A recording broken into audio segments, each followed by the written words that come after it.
Chapter 16.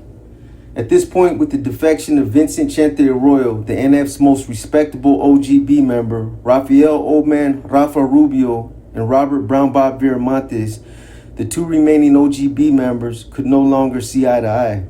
With the presumed power of the Mexican mafia, Viramontes wanted to increase the NF's strength in such a manner to equal the MA's influence. Rubio, a well-known, respected, and longtime NF member from Fresno, who had been incarcerated for 30 straight years, secretly wanted peace. His decision may have been premature. Nevertheless, Rubio committed himself to a major peace proposal with the MA, calling his project La Chicanda, the Brown Crowd. He set out on his own to negotiate a solution to the NF-MA war. His idea was for the leaders on both sides to meet and develop a peace formula for settling their differences. Then, both sides could step back and allow the U.S. government to move in and bring things to fruition. Rubio took it upon himself to initiate contact with the MA. Once he made contact with the MA, an informal NF-MA agreement was reached. The peace proposal, however, would mean nothing unless Rubio could get other NF leaders to agree, convince the government to intervene, and compel the CDC to make the necessary arrangements. Then, and only then, would MA leaders be willing to sit down with the NF and discuss La Chicanda. Silently, both sides agreed it would be a good idea and acknowledged that their disputes amounted to little more than a running body count, and that neither side would ever be successful without some sort of alliance with the other. True that. After the informal agreement was made, Rubio spent the next couple of months writing a lengthy peace proposal with numerous scenarios and possibilities. He sent a copy of his rough draft to the MA for their input and suggestions. Once finalized, Rubio wrote and sent a letter to then California Governor Pete Wilson explaining the peace proposal along with a copy of La Chicanda. In his letter to the governor, as in the peace proposal, Rubio outlined the CDC's gang problem. He mentioned a few of his suggested remedies and stated that some of the very influential prison leaders on both sides of the problem were willing to compromise and were, in fact, looking for solutions to California's gang problem in the form of La Chicanda. He asked the governor for assistance in arranging a meeting where the details could be worked out. As the wait for a reply began, Rubio and MA leaders continued to discuss La Chicanda and its possibilities. They talked about La Raza, its war, and the deceit with which it was being pursued.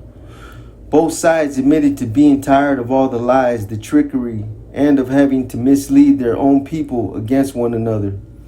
About a month or so later, Rubio received an official response from the governor. In short, the governor's response allegedly stated, "To whom this may concern, the state of California does not make deals with gangs or gang members. Request denied." Signed, Governor Pete Wilson. This, of course, was an unexpected response. Although Rubio was disappointed in what he called the governor's lack of concern for La Raza, he informed the MA's leadership that he had no intentions of giving up.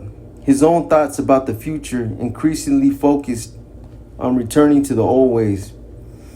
By now, he only had idolized memories of the way things used to be, remembering the prelude to 1965, the blooming flower, and a time when a sense of social responsibility included La Raza as a whole. Rubio told the MA that he now planned to take his proposal to the next level of government. Plan B was to send a copy of La Chicanda to Washington, D.C., where Rubio felt government officials would be more receptive to his nonviolent peace proposal, and, if they were willing, they could override any and all decisions made by the governor. Rubio sent a letter to then President of the United States, William Clinton. He also enclosed a copy of La Chicanda, a list of names that identified the influential gang leaders who were willing to participate in La Chicanda, and a copy of Governor Pete Wilson's negative response. Rubio was sure that something would work out. In Rubio's letter to Clinton, he was far more careful to phrase his concerns about prison policies in terms of politics and insisted that if given the chance, he and other influential leaders would make an honest effort to resolve the present dilemmas. He stated he would compound complex strategies and look for the precise formula so that the NF and MA could unlock their holds on La Raza. The letter addressed many issues, and although there was much talk about mutual respect, common work, and the uniqueness of the opportunity, no promises or guarantees were ever made. The presidential response was somewhat similar to the one Rubio had received from Governor Wilson. Rubio then decided he would take his idea to his fellow OGB member, Robert Brown Bob Viramontes, whom he should have consulted first. Again, Rubio's peace proposal was denied after Viramontes and other high-ranking familianos found out that Rubio had been going behind their backs to make deals with the MA. Although it is now known that other Cat 3 members had known about Rubio's idea and had encouraged him, they only did so in secret and with the understanding that if anything went wrong, they would wash their hands of it, which they did.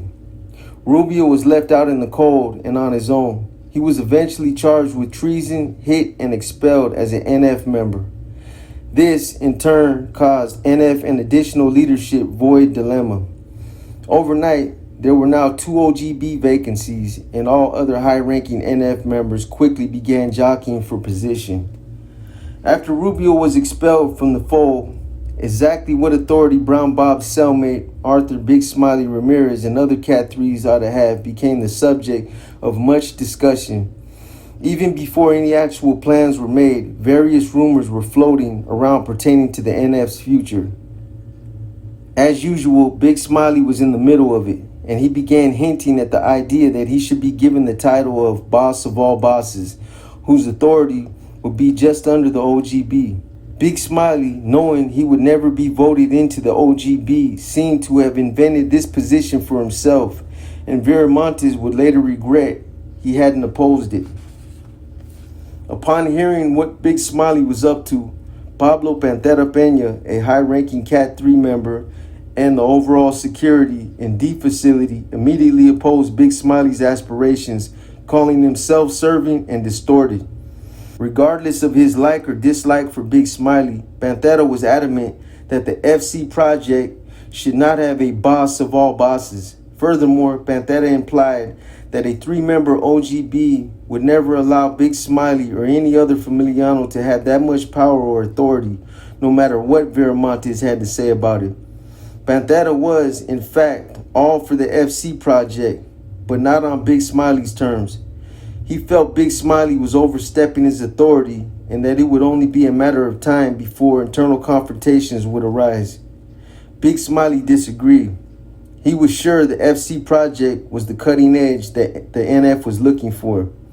A good number of OGB decisions for the next couple of years would end up being focused on the tensions between them. Note, in the beginning, Big Smiley was in fact the only one proposing the FC project, and he ended up selling the idea to everyone else. His cellmate, Brown Bob, was enthusiastic, but other influential familianos weren't. Viramontes did, however, succeed in getting the idea approved. This reorganization effort was originally designed and developed to reconstruct a few of the NF's problem areas. In reality, however, the appearance of the FC project tended to hide selfish motives. Big Smiley had plans of his own, and Brown Bob let him run with them. This lack of action on part of the NF's most powerful member made it look as if he and Big Smiley were in cahoots to abuse their authority for personal gain.